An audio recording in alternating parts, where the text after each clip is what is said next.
여러분, 최근 물가가 급격하게 오르고 있습니다. 정말 내 월급만 빼고 다 오르는 느낌입니다. 심지어는 옆집 국밥 가격조차 내 월급보다 더 빨리 오르는 것처럼 보입니다. 요즘 제 주위를 둘러보면 회사를 퇴근하고 집에서 공부하거나 부업하는 분들이 굉장히 많습니다. 부업이나 공부까지는 하지 않더라도 이제 투자는 기본적으로 누구나 하는 행동이 되었습니다. 안타까운 건 예전에는 부자가 되기 위해서 투자를 했었다면 이제는 살기 위해서 투자를 하는 느낌입니다. 오늘은 대한민국 직장인들의 현실에 대해서 한번 이야기해 보려고 합니다. 월급만으로 부족한 게 과연 내 느낌만인지 아니면 정말로 그럴 수밖에 없는 것인지 같이 한번 확인하는 시간이 되었으면 좋겠습니다. 구독과 좋아요 부탁드리고요. 지금부터 함께 알아가 보도록 하겠습니다. 일단 우리의 월급부터 알아보겠습니다. 이번에도 2024년 2월에 발행된 통계청의 공식 자료를 사용하였고요. 소득의 기준은 2022년이고 자료에 나온 월급은 세전으로 계산되니 실제로 내가 받는 실수령은 세금 및 국민연금을 제외한 것으로 자료보다 더 적을 것입니다. 통계청의 자료를 보면 우리나라의 평균 월급은 353만 원입니다. 연봉으로 따지면 4,236만 원인 것이죠. 저번 영상에서도 말씀드렸다시피 평균의 함정이 있기 때문에 우리는 일반적으로 중위값 혹은 중앙값을 사용합니다. 사람을 일렬로 길게 늘여세운 다음 정확하게 가운데 있는 사람의 값을 확인하는 것입니다. 우리나라 임금근로자의 정중앙소득, 중위소득은 267만원, 연봉으로 따지면 3,204만원입니다. 세금을 제외하면 약 240만원 정도가 됩니다. 인터넷을 보면 그렇게 돈 많이 받는 사람들이 넘치지만 실제로는 그렇지 않다는 것을 알 수 있습니다. 물론 우리나라 인구의 전체를 통틀어서 계산한 값이기 때문에 실제로는 연령대별로 차이가 있습니다. 자료를 보면 월급이 가장 높아지는 40대, 중위소득이 362만원, 연봉은 4,344만원인 것이죠. 그렇다 하더라도 우리가 인터넷에서 보는 연봉과는 많은 괴리가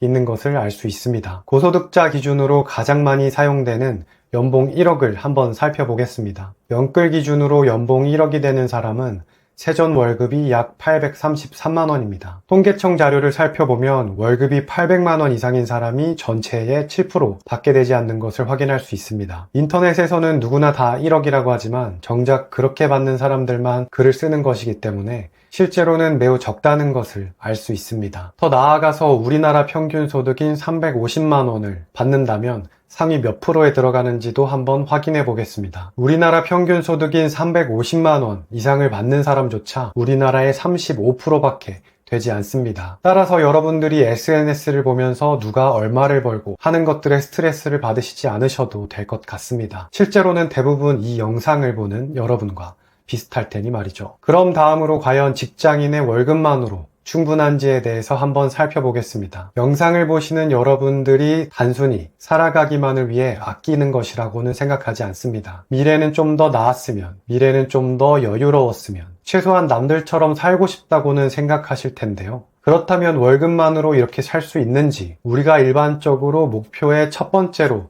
생각하는 번듯한 내 집 마련을 기준으로 한번 계산해 보겠습니다. 많은 요소들이 있지만 이해하기 쉽도록 최대한 요소들을 배제하고 단순하게 계산하였으니 이해해 주시기 바랍니다. 번듯한 내 집의 기준이 되는 아파트, 그 중에 우리나라에서 가장 인구가 많은 수도권의 아파트 매매 중위 가격은 5억 6,667만 원입니다. 내가 능력이 있어 입사 첫 해부터 40대 중위소득인 월 362만 원을 받는다고 가정해 보겠습니다. 월급을 조금 후하게 가정하는 것이죠. 월 362만 원은 세후 월 316만 원입니다.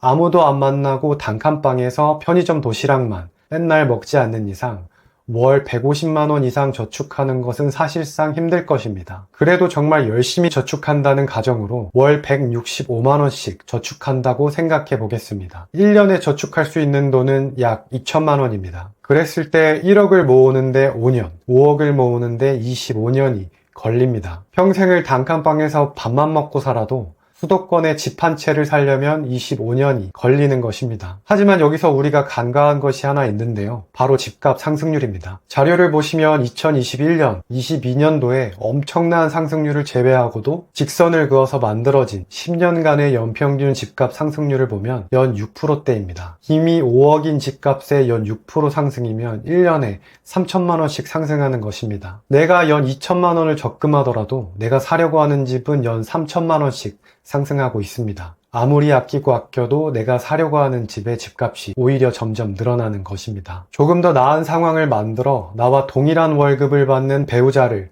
만난다고 가정해 봅시다. 그렇다면 둘의 월급은 세후 624만 원입니다. 생활비를 아끼고 아껴서 월 400만 원을 저축한다고 가정하겠습니다. 1년에 4,800만 원씩 저축할 수 있으니 1년에 3천만 원씩 상승하는 집값을 1,800만 원씩 따라잡을 수 있습니다. 하지만 1,800만 원씩 5억을 따라잡으려면 다시 28년이나 걸리게 되는 것입니다. 정말 아끼고 아껴서 월급을 저축해봤자 번듯한 집 하나 마련하는데 28년이나 걸리는 것입니다. 이 가정은 모두 차도 없고 아이도 없고 아낀다는 가정하에 계산된 것입니다. 예시로 들어드린 것보다 연소득이 많은 대기업 직장인 부부라고 하더라도 가끔 맛있는 것도 먹고 좋은 차도 끌고 사랑스러운 나의 아이를 키우고 계신다면 위에 했던 계산에서 크게 다르지 않을 것이라고 생각합니다. 결론은 우리는 월급만으로는 미래로 나아갈 수 없다는 것입니다. 월급만 따박따박 받고 집에서 쉬고 싶으신가요? 이제는 그럴 수 없는 시대가 왔습니다. 꼭 부자가 되기 위한 것이 아니더라도 우리는 살기 위해서 무언가를 해야만 하는 것이죠. 저 또한 많지 않은 월급으로 아껴서 생활하며 많은 고민을 했었고 지금도 하고 있습니다. 부동산 투자, 주식 투자,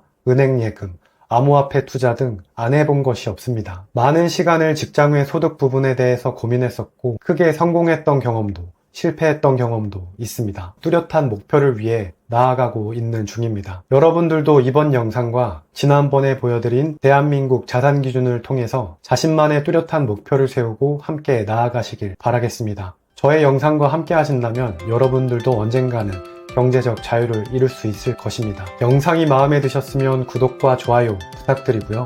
앞으로도 여러분께 도움이 많이 되는 정보들을 공유드리도록 하겠습니다. 감사합니다.